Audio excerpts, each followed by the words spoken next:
The sun was a hammer, beating down on the cracked, thirsty earth until the very air shimmered with heat. It bleached the sky to a pale, unforgiving white and baked the dust into a fine powder that coated everything, a constant reminder of the land's relentless thirst. Lynn felt it on her skin, in her throat, a familiar weight she had carried since arriving in this harsh, empty country. Her small cabin, nestled against a low rise of granite and scrub, was an island in a sea of brown. Each journey to the stone well was a pilgrimage, a necessary act of faith in a world that offered little comfort. She wore a simple beige prairie dress, its fabric worn soft and thin, the color of the dust itself. Her hands, though slender, were calloused from tending her small, stubborn garden and hauling the heavy wooden buckets. She moved with a quiet economy, a grace born of solitude and necessity, her dark hair pulled back tightly from a face that held a stillness older than her years. As she approached the well, a dark shape slumped against the cool stones broke the familiar monotony of the landscape. It was a man, and he was enormous. He was folded in on himself, a mountain of a man collapsed at the base of the well, his head bowed as if in prayer or defeat. Long, tangled hair, the color of dark earth, fell over his shoulders, and a thick beard obscured the lower half of his face. He was dressed in buckskin, torn and stained with dirt and something darker. One hand was draped uselessly over the rope for the bucket, his fingers limp, unable to grasp it. He hadn't even the strength left to draw water. Lynn stopped, her heart a sudden, frantic bird in her chest. Danger was the currency of this land, and a strange man at her only source of water was a threat of the highest order. But as she watched, he tried to lift his head, a low groan escaping his lips, a sound of such profound exhaustion and pain that it stripped away her fear, leaving only a stark, human pity. He was not a predator. He was a dying animal. She moved closer, her footsteps light on the parched ground. "You need water," she said, her voice soft, the English words careful on her tongue. The man didn't seem to register her presence, his focus entirely on the impossible task of survival. She set her own bucket down and took the rope. Her arms strained with the weight as she lowered the bucket into the darkness, the splash echoing from the deep. With practiced effort, she drew it back up, the wood dark and dripping, the water within more precious than gold. She poured some into a tin cup she carried and knelt beside him. "Here," she urged, holding it to his cracked lips. He flinched at her closeness, his eyes, a startling shade of gray like a storm-swept sky, finally focusing on her. They were clouded with pain but held a flicker of fierce independence. He tried to take the cup, but his hand trembled too violently. With a sigh that was almost a prayer, he relented, allowing her to tilt the cup. Water, cool and life-giving, spilled past his lips and down his beard. He drank greedily, desperately, until the cup was empty. He slumped back against the stone, his breathing ragged. "More," he rasped, the single word a monumental effort. She refilled the cup again and again, until the immediate, desperate edge of his thirst was blunted. He was still a figure of immense power, his shoulders broad enough to block the sun, his limbs thick with muscle. But now he was simply a man, broken and vulnerable at her feet. She saw a long, deep gash on his side, poorly bandaged with a strip of his own shirt, the cloth soaked through with blood. He had not just been thirsty, he had been running. The journey from the well to her cabin was a silent, agonizing battle against his dead weight and her own finite strength. Flint, as he had finally managed to whisper his name, leaned on her so heavily she felt her bones might grind to dust. Each step was a testament to her resolve. His immense frame, which should have been intimidating, was now a burden she willingly bore. His arm was slung over her shoulders, the heat of his body a feverish presence against her own. The scent of sweat, blood, and the wild, earthy smell of the mountains clung to him. He stumbled, his powerful legs barely obeying him, and she braced herself, her small body a fragile anchor against his collapse. "Almost there," she murmured, more to herself than to him. The words were a soft rhythm against the harsh symphony of his labored breathing and the scuff of their boots on the hard-packed earth. Her cabin, which often felt like a cage of solitude, now seemed a sanctuary. The simple wooden door was a gateway to safety, to shade, to a moment's peace. Pushing it open, she guided him inside, the sudden cool dimness a relief from the tyrannical sun. He collapsed onto her narrow cot, the ropes groaning in protest, the frame seeming to shrink beneath his size. For a long moment, there was only the sound of breathing in the small, still room. Lynn did not hesitate.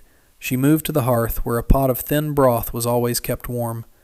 This was a place of quiet rituals, and caring for the wounded was a language she understood. She ladled the broth into a bowl and brought it to him, the steam rising in a fragrant plume. He watched her through half-closed lids, his gray eyes shadowed with a mixture of suspicion and profound weariness.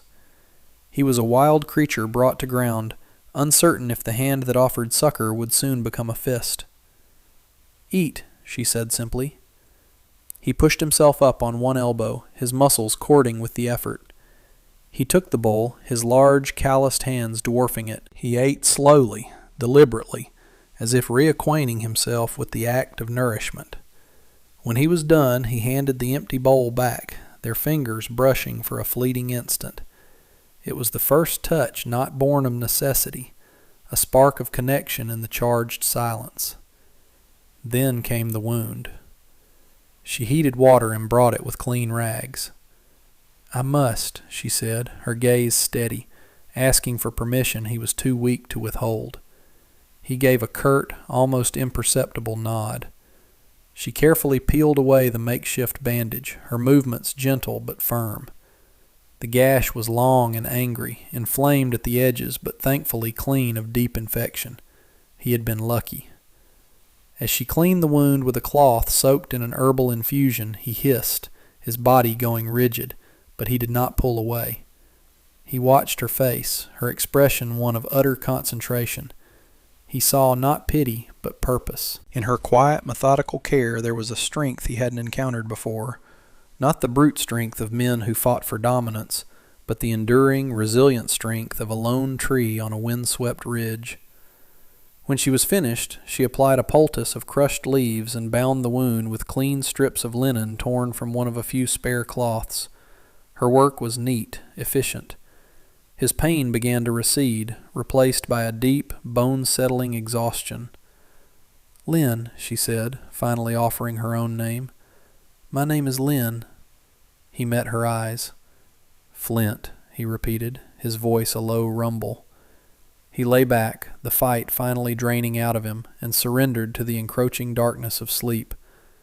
Lynn watched him for a time, this giant who had fallen into her small, orderly world, a disruptive force of violence and need. She felt a strange calm. For the first time in a long time, the cabin did not feel empty. The next day passed in a haze of heat and quiet healing. Flint slept for most of it, a deep, restorative sleep that was a balm to his battered body. When he was awake, he watched Lynn. He watched her move about the cabin, her steps nearly silent. He watched her tend the fire, grind corn for meal, and mend a tear in his buckskin shirt with small, precise stitches. Her world was one of small, essential tasks, each performed with a deliberate grace that fascinated him. He had lived a life of grand, brutal gestures, of hunting, tracking, and fighting. Her existence was a delicate tapestry woven from threads of persistence. He saw the way she coaxed life from the dry soil of her garden, her fingers gentle as they cleared weeds from around the base of a tomato plant. He saw the strength in her slender arms as she carried water. She was like the desert plants themselves, seemingly fragile, but possessed of a deep, unyielding toughness. By afternoon, he felt strong enough to rise. He swung his legs over the side of the cot, testing his weight. The pain in his side was a dull, manageable ache rather than a searing fire. He stood, stretching to his full, formidable height, his head nearly brushing the low rafters of the cabin. The small space seemed to have been built for a different species of human. Lynn turned from her work, a flicker of apprehension in her eyes as he loomed over her. He saw it and took a half step back, a gesture of reassurance. "The fence," he said, his voice still rough from disuse. "It is weak." She followed his gaze out the small window to the simple post and rail fence that protected her garden from scavenging animals. One of the posts leaned at a precarious angle. "It is old," she said with a shrug. "The ground is hard." Without another word, he walked outside. The glare of the sun was staggering, but he welcomed it. He went to the leaning post and gripped it with both hands. It was set deep, anchored in baked clay and rock. He set his feet, braced his shoulders, and pulled. The muscles in his back and arms bunched, the strain a welcome affirmation of his returning strength. With a great groaning sound from the earth, the post came free. He then used a heavy rock to hammer it back into the ground, deeper and more solid than before, his movements economical and powerful. He worked for an hour, reinforcing the entire fence line, his silence as profound as the empty landscape around them. Lynn brought him a dipper of water. He took it, his eyes meeting hers over the rim. "Thank you," she said. He just nodded, the gesture conveying more than words. He had repaid a small part of his debt. Later, as the sun began its slow descent, painting the sky in fiery strokes of orange and purple, they sat outside the cabin door. The oppressive heat of the day was beginning to break, replaced by a soft, cooling breeze. "Who hurt you?" she asked, her voice barely disturbing the immense quiet. He stared out at the horizon, his expression unreadable. "Men who want what is not theirs." "Gold?" she guessed.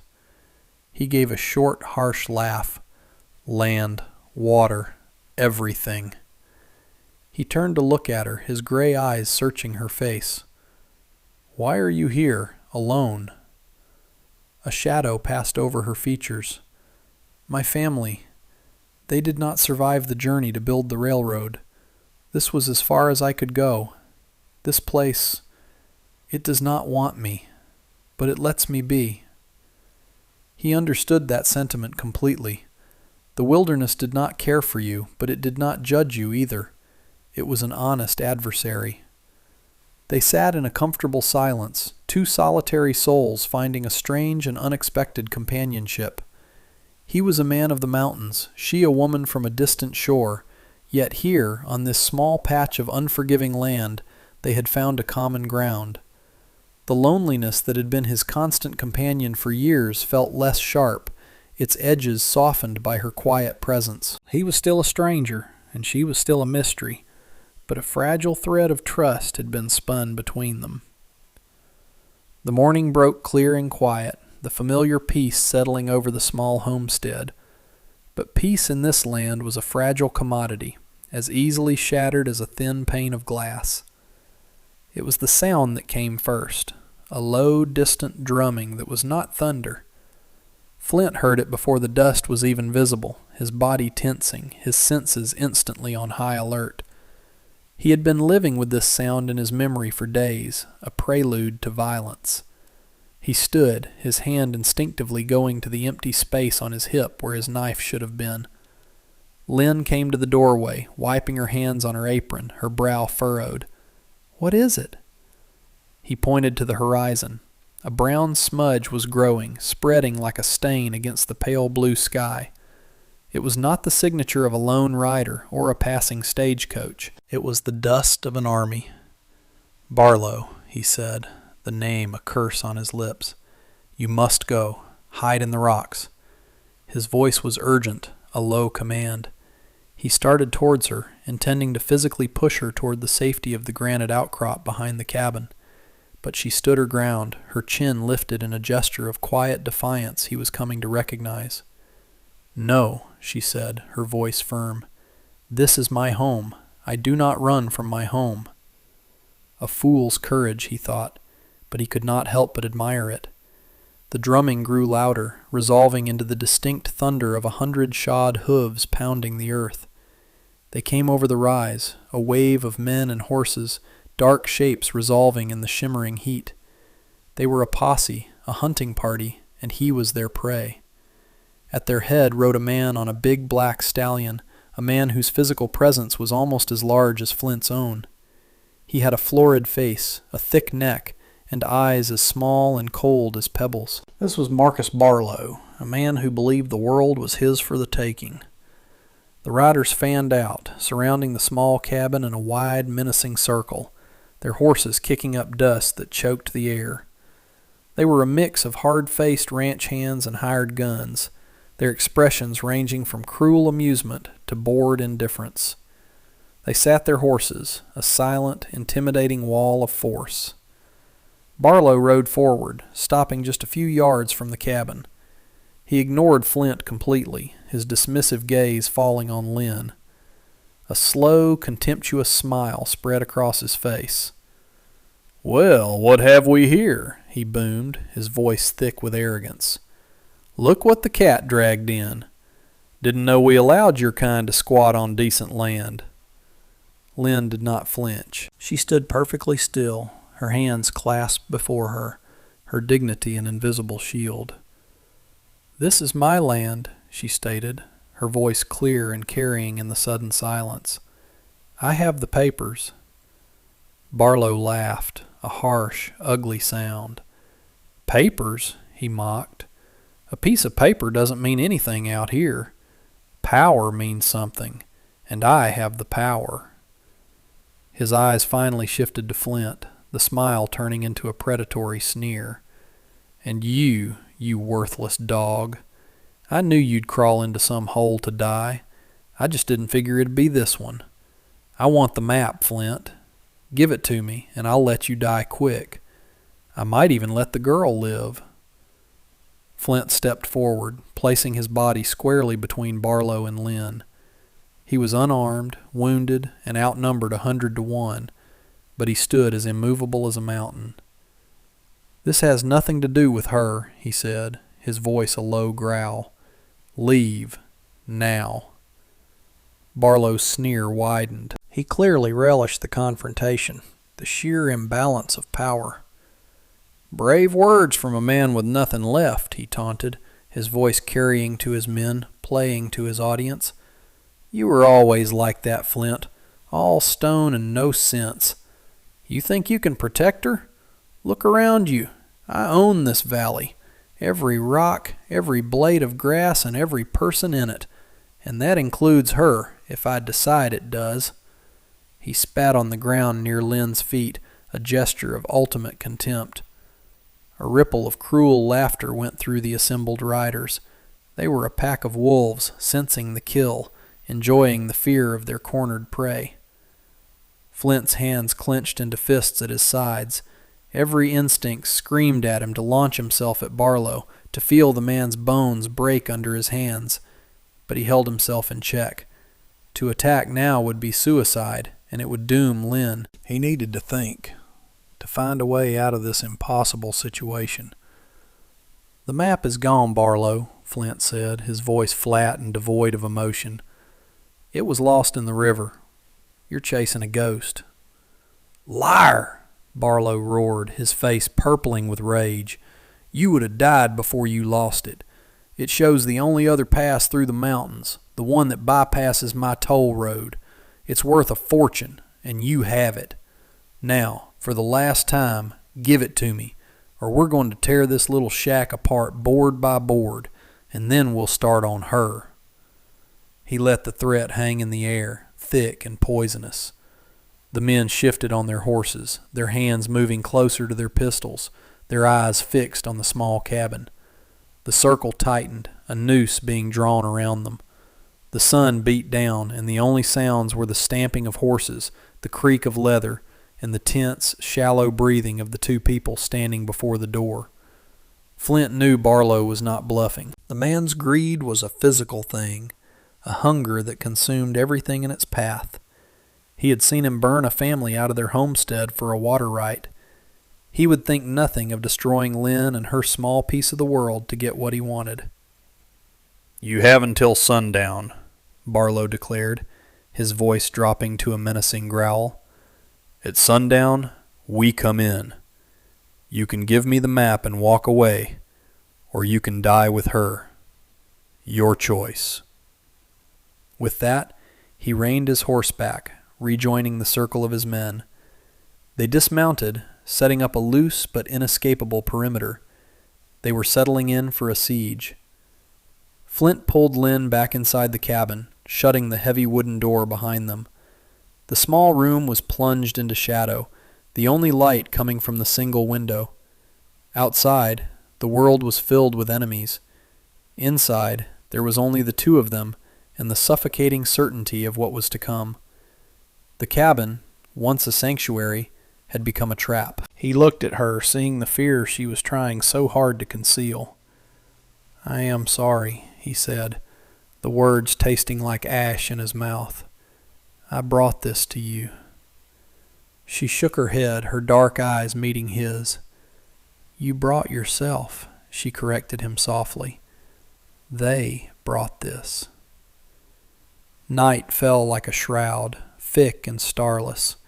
Outside, the flickering orange glow of a dozen campfires painted dancing shadows on the cabin walls, a constant moving reminder of the enemy that surrounded them. The air, which usually cooled after sunset, remained heavy and close, thick with tension. Inside the cabin, the single oil lamp cast a small, lonely pool of golden light. Flint stood by the window, a dark silhouette against the threatening glow, watching the movements of Barlow's men. They were drinking now, their voices growing louder, their laughter carrying on the still air. They were confident, patient. They had all the time in the world. Lynn sat at the small wooden table, her hands folded in her lap. She was not praying or weeping. She was perfectly still, her posture radiating a calm that seemed impossible under the circumstances. It was a calm that unnerved Flint more than tears would have.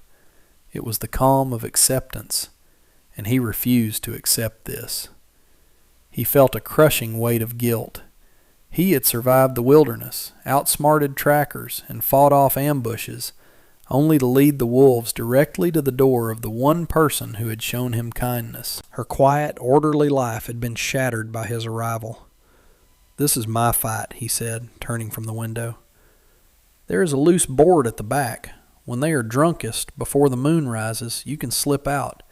Head for the rocks. Don't stop until you reach the high country." She looked up at him, her expression unreadable in the dim light. "And you?" "I will give them a fight to remember," he said, his voice a low growl. "I will buy you time." She shook her head slowly. "You think they will let me go? Barlow said he owns this valley. If I run, they will hunt me for sport." "Here," she said, her voice dropping to a near whisper. "Here, I am in my home. If I am to face them, I will face them here, with you." Her words struck him with the force of a physical blow. With you. He had been alone for so long, fighting his own battles, relying on no one. The idea that someone would willingly stand beside him in the face of certain death was a foreign concept, one his hardened heart struggled to comprehend. He walked over to the table and sat opposite her.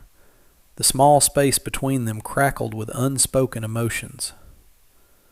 For those of you who appreciate stories of courage and unlikely bonds, your support means the world to us. If you're enjoying Flint and Lynn's stand, please consider hitting that like button and subscribing. It helps us keep these stories coming. Thank you for being part of this community. He looked at her hands, no longer folded but resting on the rough-hewn wood of the table. They were strong, capable hands. He reached out, his own large, scarred hand covering hers. Her skin was warm, a living, breathing anchor in the chaos. "I do not know how to fight 100 men," he admitted, the confession costing him dearly. "I know how to wait," she replied. "I know how to endure. We will not break." He looked into her eyes and saw not the reflection of the firelight, but a deeper flame, a core of unyielding strength that matched his own. In that moment, something inside him shifted. The fight was no longer just about his survival, or his guilt, or a stupid map. It was about her. It was about this small cabin, this tiny patch of defiance in a world run by men like Barlow. It was about the sanctuary she had offered him, a sanctuary he would now defend with his last breath. The hours crawled by. The drunken shouts from outside grew louder, then began to fade as some of the men drifted off to sleep. The moon remained hidden behind a thick bank of clouds. It was the darkest part of the night, the time when resolve is at its lowest ebb. That was when Barlow decided to test him. A sudden, splintering crash echoed through the cabin as a heavy rock shattered the single window. Glass sprayed across the floor. Before the sound had even faded, another rock slammed against the door, making the entire structure shudder. "Give it up, Flint!" a voice bellowed from the darkness. "We're getting impatient." Flint moved away from the now exposed window, pulling Lynn with him into the deepest shadows of the room. He grabbed the heaviest piece of furniture, a small but solid oak chest, and dragged it in front of the door, barricading it. It was a flimsy defense, but it was something. Then came the fire. A torch arced through the night and landed on the dry thatch of the roof. For a horrifying moment, nothing happened. Then a small, hungry flame licked upwards, followed by another. Smoke, acrid and choking, began to curl down from the rafters. Panic, cold and sharp, tried to claw its way up Flint's throat, but he forced it down. He looked at Lynn. Her eyes were wide, reflecting the growing fire, but her face was set. She grabbed the water bucket, the one she had used to save his life, which was now half full. It was nowhere near enough. Suddenly, she ran to the corner where she stored sacks of flour and grain. With a strength born of desperation, she hoisted a heavy sack of flour onto her shoulder. "The fire needs air!" she shouted over the crackling flames. "We take away its air!" It was a desperate, brilliant idea. Flint understood immediately. He grabbed another sack, this one filled with cornmeal. They scrambled onto the table, then hoisted themselves up into the low rafters, the heat searing their faces. Below them, the door began to splinter under the repeated blows of a makeshift battering ram. "Now!" Flint yelled. Together, they ripped open the sacks, dumping the fine powder directly onto the heart of the flames on the roof. The cloud of flour and meal billowed out, momentarily starving the fire of oxygen. The flames sputtered, choked, and died back to a smoldering glow, buying them precious seconds. Just as they dropped back to the floor, the cabin door burst inwards, ripped from its hinges. 3 of Barlow's men, silhouetted against the firelight, lunged into the room. They were expecting cowed, terrified victims. They found a raging giant.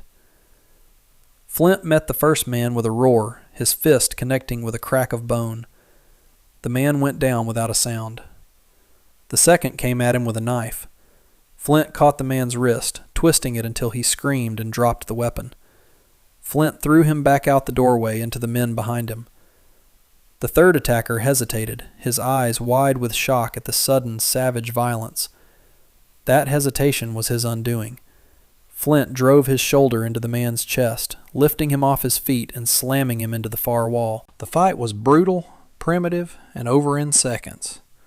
Flint stood in the ruined doorway, breathing heavily, his body a wall of defiance. The attackers outside stared, momentarily stunned by the ferocious resistance. They had poked a bear in its den, and it had come out fighting. The brief, savage explosion of violence from within the cabin had shocked Barlow's men into a stunned silence. They had expected a simple, straightforward siege, a waiting game that would end with a desperate surrender. They had not expected this. Barlow, however, was enraged. His authority had been challenged, his men thrown back by one wounded man and a woman. It was a personal insult. He strode through the line of his hesitant followers, his face a mask of fury in the firelight. "Useless!" he bellowed, shoving one of his men aside. "You're afraid of one man? I'll do it myself." He drew a massive hunting knife from his belt, its blade gleaming.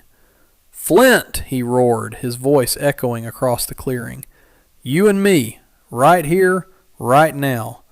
You win, you both walk away. I win, I get the map, and she becomes my property." It was a crude, barbaric challenge, but it was one Flint could not refuse. To stay in the cabin meant certain death by fire or overwhelming numbers. This was his only chance, a sliver of hope in a hopeless situation. He looked back at Lynn, her face pale but resolute in the shadows. She gave him a single sharp nod. That was all he needed. He stepped out of the ruined doorway into the circle of firelight, his bare hands at his sides. The 100 men drew back, clearing a space, their bloodlust now focused on the impending duel. Barlow was bigger than Flint had remembered, wider in the shoulder and thicker in the gut, a brute powered by rage and whiskey. He circled Flint, the knife held low, a cruel grin on his face. "You're hurt, Flint. You're tired. This won't take long." Flint said nothing. He saved his breath, his energy. He circled with Barlow, his feet light on the dusty ground, his gray eyes narrowed, watching the knife, watching Barlow's eyes. The fight began with a sudden lunge. Barlow was surprisingly fast for a man his size, the knife slashing through the air where Flint's stomach had been a second before. Flint dodged, but the tip of the blade sliced across his arm, drawing first blood. A cheer went up from the crowd. Flint ignored the pain. He knew he couldn't win a weapon fight. He had to close the distance. He feinted left, and as Barlow adjusted, Flint lunged forward, not away. He drove his head into Barlow's chest, wrapping his arms around the bigger man's torso. They crashed to the ground in a tangle of limbs, dust rising around them. Barlow grunted, the wind knocked out of him, but he was immensely strong. He brought the knife hand around, trying to plunge it into Flint's back. Flint caught his wrist, their muscles straining against each other in a desperate battle of strength. They rolled over and over, grunting with effort. Barlow's face was inches from his, contorted with hate. Flint could feel his own wound, screaming in protest, his strength beginning to fade. He was losing. Barlow forced the knife down, the point pressing against Flint's side, breaking the skin. From the corner of his eye, Flint saw her. Lynn was standing in the doorway, her face a pale oval in the darkness, her eyes fixed on him. In her gaze he saw not fear, but a fierce, unwavering belief. It was like a jolt of lightning to his soul. With a final, desperate surge of adrenaline, he twisted his body, using Barlow's own weight against him. He slammed Barlow's knife hand into the hard ground. A sickening crack echoed in the night, and Barlow screamed, the knife falling from his numb fingers. Flint scrambled for it, but Barlow, maddened with pain, kicked him away. They both staggered to their feet. Barlow now cradled a broken wrist, his face a mask of agony and disbelief. The fight was over. Flint stood over him, breathing in ragged gasps, his body bruised and bleeding, but victorious. The spell was broken. The aura of invincibility around Marcus Barlow had shattered along with his wrist. His men stared, first at their groaning, defeated leader, and then at the lone, battered figure of Flint. The respect they had for Barlow was built on fear and power, and in a single moment both had been stripped away. They saw not a leader, but a bully who had been bested. Slowly, without a word, a few men at the back of the crowd turned their horses and melted back into the darkness. Then a few more. The pack was dissolving, abandoning its wounded alpha. Barlow watched them go, his face contorted with a mixture of pain and humiliation. He glared at Flint, his eyes promising a future revenge that now rang hollow. Aided by one of his few remaining loyal men, he mounted his horse and rode away, defeated. The thunder of their departure faded, leaving behind a profound and ringing silence. The only sounds were the crackle of the smoldering roof and the whisper of the night wind. The immediate danger had passed. Flint stood there for a long moment, the adrenaline draining out of him, leaving behind a deep, aching exhaustion. Every muscle screamed, and the gash in his side throbbed in time with his racing heart. He turned and looked at the cabin, his gaze finding Lynn. She was still standing in the ruined doorway, a silent witness to it all. He took a staggering step towards her, then another. The world seemed to tilt on its axis. He finally reached the threshold and leaned against the splintered frame, his strength utterly spent.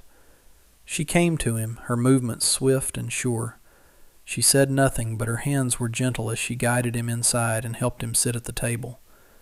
She brought water, cleaning the new cut on his arm and the blood from his face. Her touch was a balm, more soothing than any medicine. The silence in the cabin was different now. It was not the tense, waiting silence of the siege, but a deep, shared quiet of survival and relief. The chaos of the night had stripped away all pretense, leaving only the raw, undeniable truth of their connection. He had fought for her. She had stood with him. "You should have run," he whispered, his voice hoarse. It was not an accusation, but a statement of awe at her courage. "I could not," she replied, her voice just as soft. She finished tending his wounds and looked at him, her dark eyes searching his face in the lamplight. "In my homeland there is a story about the mountain and the willow. The mountain is strong, but it stands alone. The willow is slender, but it bends, and it endures. They think they are different, but they both draw their strength from the same earth." Flint looked down at his scarred hands, then back at her. He was the mountain, solitary and weathered by storms. She was the willow, resilient and graceful. And here, in this small, broken cabin, they had found their common ground. He reached out and gently touched her cheek, his rough fingers tracing the line of her jaw. "I've been alone for a long time," he said, the words coming from a place deep inside him he thought had long since turned to stone. "I thought that was my strength." He looked directly into her eyes, and all the loneliness, all the hardship, all the years of solitary survival were laid bare. "I was wrong.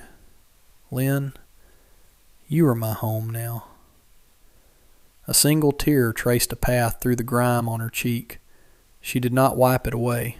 Instead, she leaned into his touch, her hand covering his. "And you are mine, Flint," she whispered. The declaration hung in the air, simple, profound, and absolute. It was a promise made not under a cathedral roof, but in the ruins of a siege, witnessed only by the shadows and the quiet stars that were beginning to emerge from behind the clouds. Weeks turned into a quiet month. The story of the siege at the small cabin spread through the valley like a brush fire. At first the whispers were of disbelief, then of grudging respect. Barlow's power had been broken, not by a rival rancher or a lawman, but by a reclusive mountain man and the solitary Chinese woman everyone had preferred to ignore. The fear he commanded had evaporated overnight, replaced by whispered ridicule.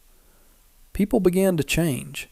The storekeeper in the nearest settlement, a man who had previously served Lynn with curt dismissal, now tipped his hat.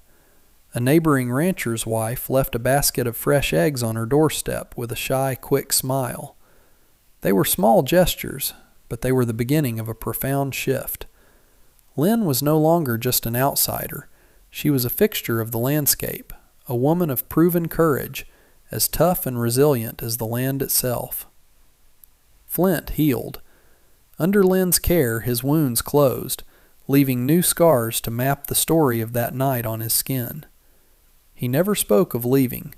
The cabin, once her solitary refuge, became their shared space. He repaired the roof, his hammer blows echoing in the clear morning air.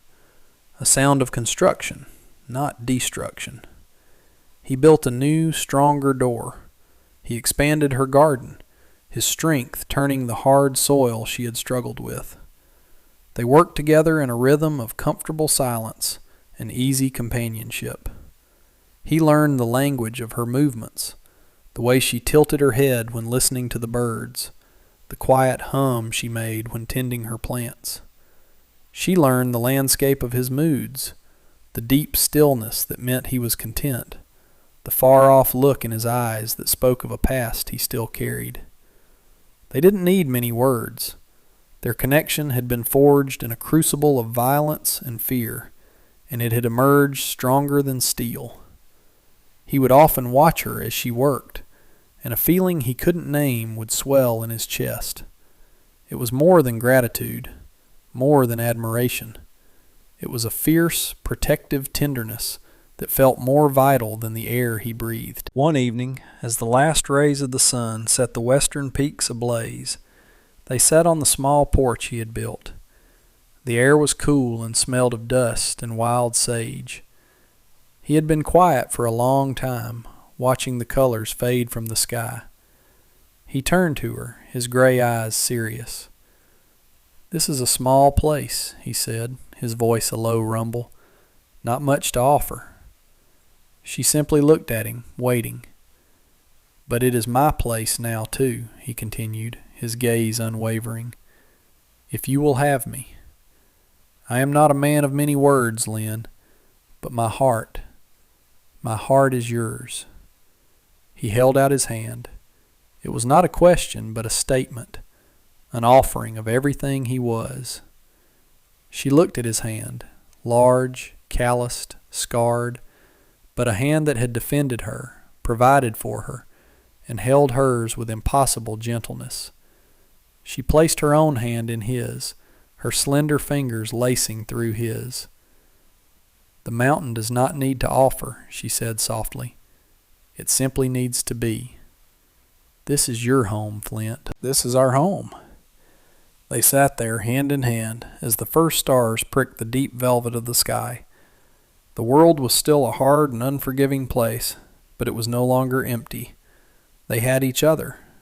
They had their small, defiant piece of land, and for two people who had only ever known solitude, that was more than enough.